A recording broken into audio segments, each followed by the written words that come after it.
याद रखना, पिता कितना भी कठोर हो, पिता जितना कठोर होता है, मां उतनी ही कोमल और ममतामयी होती है। और याद रखना मेरे पागलों, तो दुनिया में सबका दिल दुखाना, पर मां बाप का कभी दिल मत दुखाना। बेटा हो या बेटी, कितने भी गड़बड़ हो, कितनी भी गालियां बकलें, उल्टा सीधा बोल लें,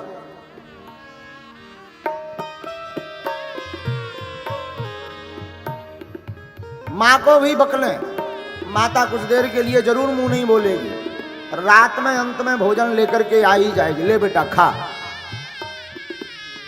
इसलिए मां को ममता की मूर्ति कहा। और हमारा तो निज अनुभव है, धरती पर भगवान के दर्शन करना है तो मां बाप और गुरु यही धरती के भगवान है।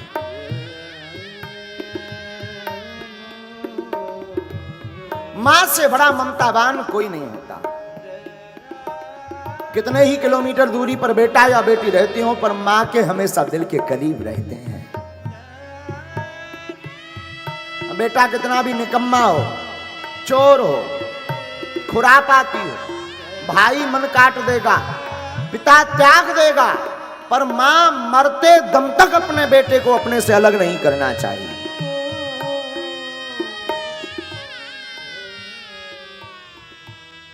बुरा ना मानो मेरे पागलों,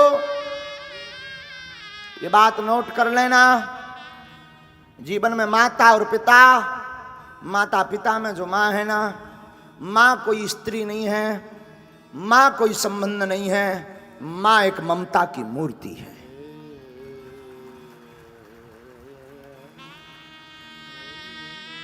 पूरे जीवन भर बोझ ढोती मां, बचपन काल से ही मां का संघर्ष प्रारंभ हो जाता।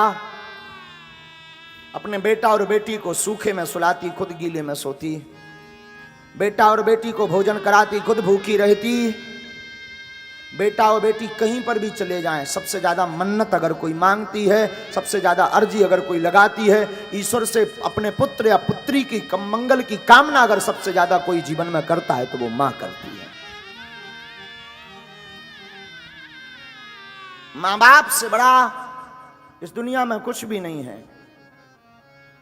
और उसमें भी मां एक ऐसा शब्द है जिस शब्द की कोई व्याख्या नहीं है। मां जिसका कोई उदाहरण और इसकी कोई दूसरी तुलना नहीं है। स्मरण रखना, तुम सबको दुख देना, पर अपने मां बाप को स्वप्न में भी दुख मत देना।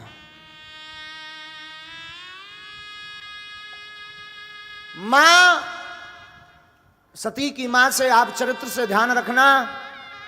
सती की मां जानती है कि मेरे पति बहुत खतरनाक हैं।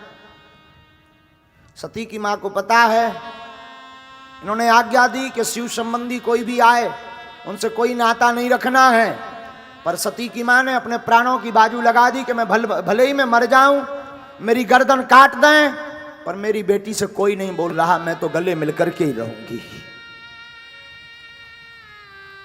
यही तो मां की ममता होती है, यही तो मां की मूर्ति होती है। मां ममतावान होती है, मां करुणावान होती है। मां एक ऐसा शब्द है जिस शब्द में अथाह प्रेम भरा है, लबालब। मां एक ऐसी उद्घोषणा है जिसको बोलने के बाद संतुष्टि मिल जाती है। और सच कह दें, बेटा हो या बेटी, वास्तविक जीवन में अगर घर से जुड़ा रहता है तो कितनी भी विपरीत परिस्थिति आ जाए, उस परिस्थिति से अगर डांडस बधाने का काम कोई करता है तो जीवन में मां करती है। भयंकर दुख आ जाए, मां बोल देती है तू चिंता मत करिए, तो होता रहता है। मुझे एक वाकया स्मरण आ रहा। एक क्रिमिनल को फांसी की सजा मिली। वो घर पर मां बाप से मिलने आया, पुलिस वाले उसे लेकर आए। उसने मां को प्रणाम किया, मां रो पड़ी कि तुझे तो फांसी है। वो उससे ज्यादा पहले ही रो पड़ा, मां मुझे फांसी की सजा मिली है। मां ने सोचा अगर मैं भी रोऊं, ये भी रोए, मामला बिगड़ जाएगा, बहुत देर तक टिक नहीं पाएगा। मां ने उसका सिर पकड़ा, सिर पर हाथ फिराते हुए अपनी गोद में सिर रखा। वो जंजीरों से बंधा था, जिस बालक को अपने हाथों से बांध करके रखती थी उसका वो बालक आज जंजीरों से बंधा था। 2 दिन बाद उसकी फांसी थी, 2 दिन बाद उसको मरना था। फिर भी मां सहलाती हुई, अपने आप को भींचती हुई, अपने आप को कंट्रोल करती हुई क्या कहती है? वो कहती है बेटा ये तो आना जाना सब ईश्वर के हाथ में है, तू चिंता मत कर, तू रो मत, 2 दिन ही जिंदगी के 2 साल मान। और जब बालक चला गया, लोगों ने उसकी मां की बड़ी तारीफ की, ये बड़ी ताकतवर है, ये बड़ी ढांढसमान है, ये तो बड़ी ज्ञानवान है। लेकिन जब लोग दोबारा मिलने गए तो उससे उसके पहले उस पुत्र को फांसी लगती, उसकी मां ने पुत्र के वियोग में प्राण त्याग दिए थे। और मरते मरते वो कहती जा रही थी कि मैं पुत्र को भले ही ये कह चुकी कि मरना और जीना तो ईश्वर के हाथ में है, पर मेरा हृदय जानता है मेरा पुत्र क्या है और पुत्र के जाने का दुख क्या है। लेकिन अपने पुत्र को प्रसन्न देने के लिए मैं रो नहीं पाई, और अब मैं रोऊंगी नहीं, अब मैं अपने प्राण त्यागूंगी। ये होती है माँ जो अपने बेटे को प्रसन्न रखना चाहती है, खुद मरना चाहती है।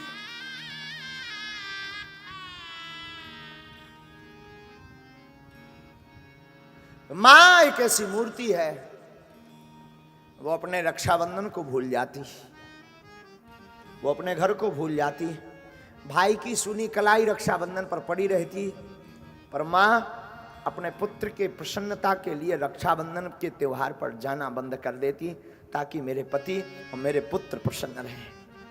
उसे भी बहुत याद आती, उसे भी लगता मैं जाऊं, मेरे भाई की सुनी कलाई होगी, मैं कलाई पर राखी बांधूं, आज मेरा भाई अकेला महसूस कर रहा होगा, मैं जाकर के उसको खुशियां दूं, सबकी बहनें आई होंगी, मेरी सहेलियां आई होंगी।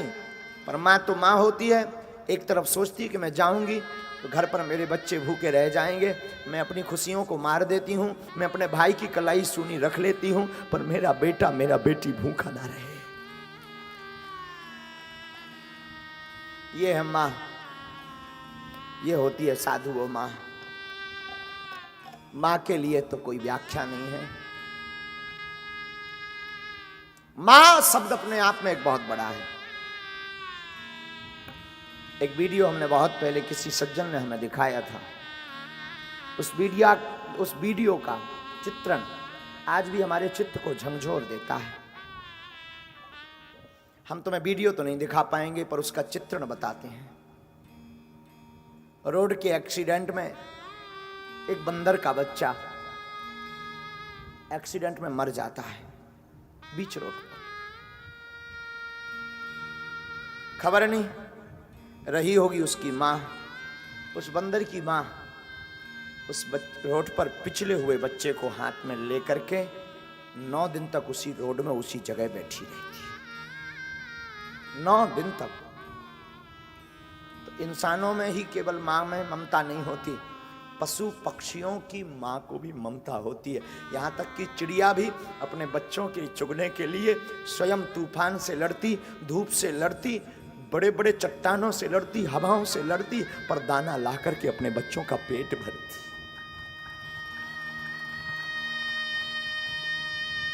इसी का नाम है माँ,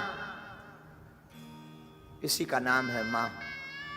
मैं निवेदन करूंगा मेरे भाई बहन, मेरे पागलों, तुम जीवन में सबको दुखी करना, माँ बाप को दुखी मत करना। तुम सबके ऊपर चिल्ला पड़ना, औरों पर चिल्लाओगे कोई नहीं सुनेगा। एक तुम्हारी माँ होती है जो तुम्हारा चिल्लाना भी सह लेती, कुछ नहीं बोलती, मौन हो जाती। औरों को तुम गाली देते हो, वो चांटा मारते हैं, पर एक तुम्हारी माँ होती है जो तुम्हारी गाली भी सह लेती, तुम्हारे नखरे भी सह लेती है। तुम एक कपड़े उठाते हो 10 बिखेर देते हो, माँ कुछ नहीं बोलती, चुपचाप उसको ठीक कर देती है। कभी पत्नी के साथ जीवन में ऐसा करना, तब खबर लगेगी। वो 4 सुनाएगी तब एक काम करेगी।